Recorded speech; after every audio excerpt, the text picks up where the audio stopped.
coup, c'est Camilla, donc comme promis, je vais pouvoir répondre à vos questions. Donc je vous ai laissé 2 semaines pour me poser n'importe quelle question sur l'alimentation. Je vous réponds dans cette vidéo tout de suite. Question. Bonjour Camilla, je voulais savoir ce que je peux prendre comme collation lorsque j'ai une séance d'aquabike à 19 heures. Donc du coup, Maud, la première chose qu'il faut savoir, c'est qu'avant de faire un entraînement sportif, il faut à tout prix avoir assez d'énergie. Et pour avoir assez d'énergie, il faut apporter les nutriments nécessaires. Donc que la séance de sport elle soit à 19 heures, à 15 heures ou même à 11 heures du matin, il faut soit avoir mangé un repas avant, soit prendre une collation. En ton cas, donc c'est 19 heures. L'idéal en fait ce serait de prendre une collation avant parce que tu n'as pas le temps pour manger ton repas et ton repas de midi s'est passé bien avant cette heure-là.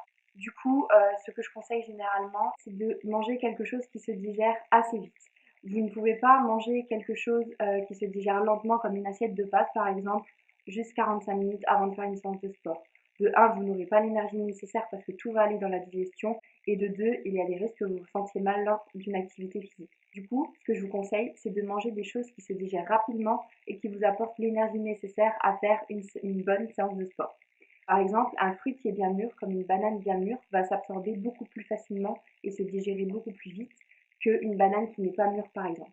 Je conseille aussi de prendre par exemple un laitage et un fruit avant, 1 heure avant, histoire d'avoir de l'énergie nécessaire pour pouvoir assurer une bonne séance de sport.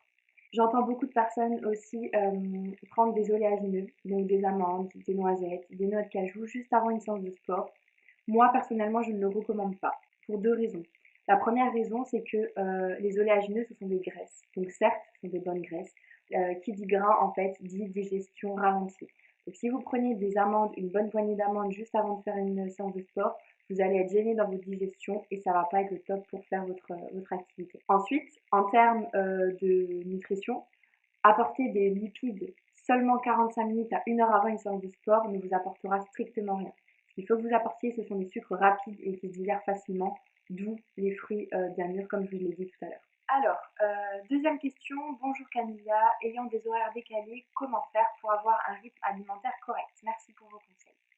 Alors du coup, Marine, j'ai entendu que vous étiez infirmière. J'ai pu noter vos horaires. Et avant de vous donner un exemple typique pour vos horaires, je vais vous expliquer dans les grandes lignes ce qu'il faut faire généralement lorsqu'on a des horaires décalés.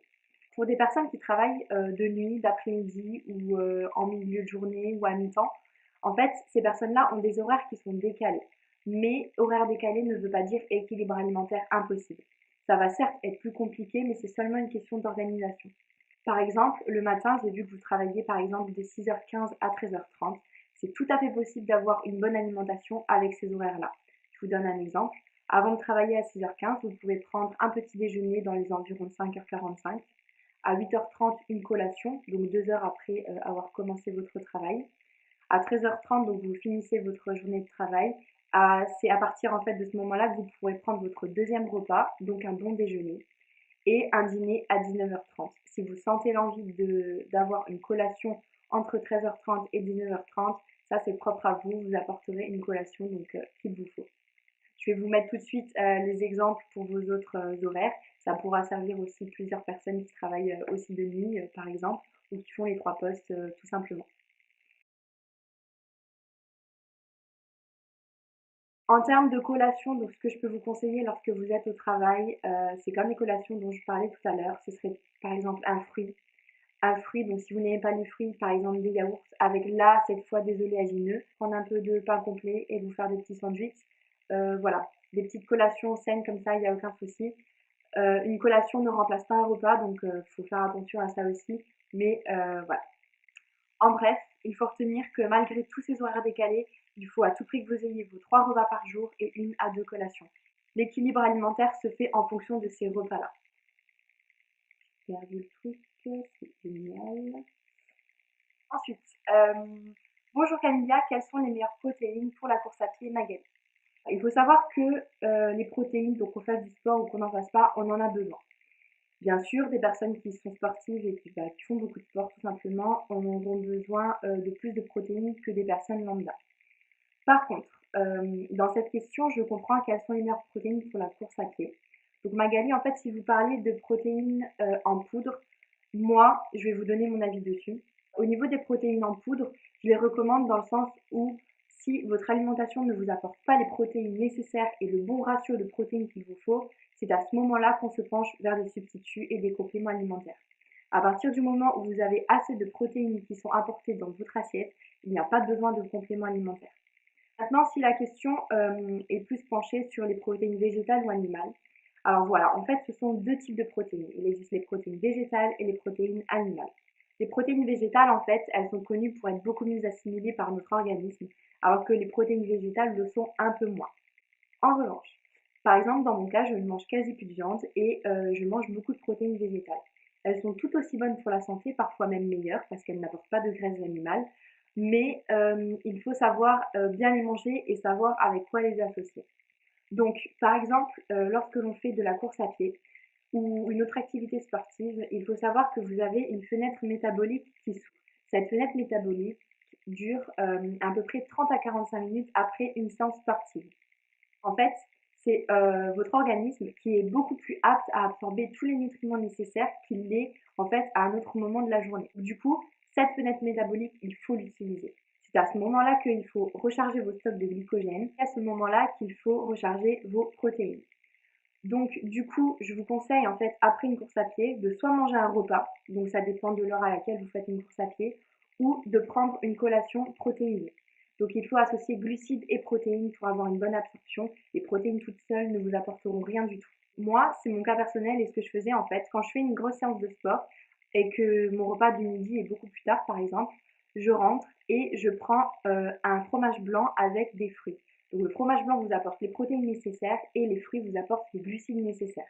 Fromage blanc plus fruits, protéines plus glucides, et là vous avez le combo parfait pour un sportif. Si vous parliez en fait donc des meilleures protéines au niveau de l'alimentation générale, au niveau des repas, les protéines végétales, elles sont aussi importantes, donc elles contiennent en fait les légumineuses, les pois, les fèves, les haricots rouges, les haricots blancs, les lentilles. Et celles-ci, en fait, il faut à tout prix les associer avec des céréales. Alors, je vais vous expliquer. En fait, la viande contient tous les acides aminés essentiels à elle seule, alors que les légumineuses contiennent seulement une partie de ces acides aminés. Pour les absorber le mieux possible, il faut les associer aux céréales. Légumineuses plus céréales égale tous les acides aminés essentiels. Par exemple, faire un repas riz plus lentilles et légumes, c'est un repas qui est top parce que vous avez une portion de céréales, une portion de légumineuses et vos légumes. Et là, il n'y a rien de plus équilibré. Question de Marjorie. Bonjour Camilla, que penses-tu des BCA après l'effort? Alors, Marjorie, je vais être honnête avec vous. Encore aujourd'hui, il y a de gros débats sur la prise de BCA avant effort, pendant effort ou après effort. Les BCA apportent en fait 3 acides aminés essentiels pour l'homme, donc 3 des 8 acides aminés. Ils contiennent en fait de la leucine, de la valine et de l'isoleucine. Et ces BCA en fait ont pour rôle d'empêcher à tout prix la dégradation musculaire. Ils sont importants lorsque votre alimentation ne vous en apporte pas assez et lorsque vous faites une activité physique très intense et très longue. À partir du moment où votre activité physique est pas très intense et elle est courte, les BCA ne vous serviront à rien parce que votre alimentation gérera normalement au nécessaire votre apport en BCA. Du coup, en fait, ces BCA, ils peuvent être intéressants lorsqu'ils sont pris avant une séance de sport et pendant une séance de sport. Pris avant effort, préservent vos tissus musculaires et vous apportent de l'énergie. Alors que lorsqu'ils sont pris après l'effort, ils favorisent la croissance musculaire et vous aident à la récupération. Donc du coup, Marjorie, les BCA après l'effort, en fait, vous serviront à faire récupérer vos muscles, donc tout comme les protéines. Mais si vous voulez empêcher de votre muscle de fondre, surtout si vos séances sont intensives, je vous conseille de peut-être de les prendre après ou même pendant. Dernière question de Jean-Luc. Salut Camilla, tu préconises quel genre de boisson pendant une séance de fit ou de WOD? De l'eau ou plutôt une boisson énergisante du style Isostar? Donc du coup, en fait, les boissons de type Isostar sont des boissons isotoniques. Alors, au départ, il faut savoir que des boissons donc de l'effort ou pas de l'effort sont là pour vous hydrater un maximum. Il faut déjà retenir que si vous ne vous hydratez pas bien, vos performances vont diminuer. Si vous prenez une boisson avec un peu de sirop dedans, ça s'appelle une boisson hypertonique. Ça va vous apporter certes de l'énergie parce que ça va vous apporter du sucre, donc du coup ça va vous aider pour vos stocks de glycogène. En revanche, l'absorption, elle se fera moins efficacement qu'une boisson qui est isotonique. Une boisson isotonique, en fait, c'est une boisson dont la densité est proche de celle du sang. Donc cette boisson est beaucoup plus facile à absorber et elle ne stagne pas dans l'estomac puisqu'elle est directement absorbée dans l'intestin.